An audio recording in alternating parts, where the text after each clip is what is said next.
Na magbibigay daw tayo ng komento, gagi. Napansin niyo ba yung mga bagong bills natin na pera ngayon? Wala silang nilagay na kalabaw.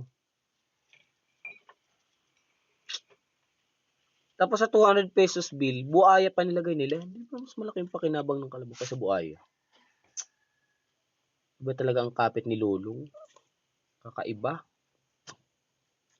Grabe ka na, Lulong.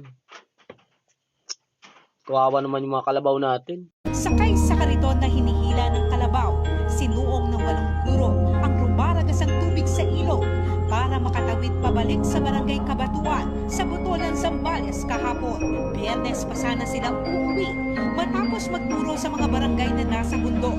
Halos abot na ng tubig ang ulo ng kalabaw, pero kinaya nitong makatawid sa tubig na may halong lahar.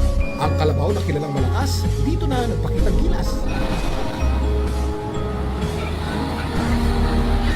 Grabe gid mo unlot ba? Ala, nangusog na siya oh. So grabe. Nangusog siya.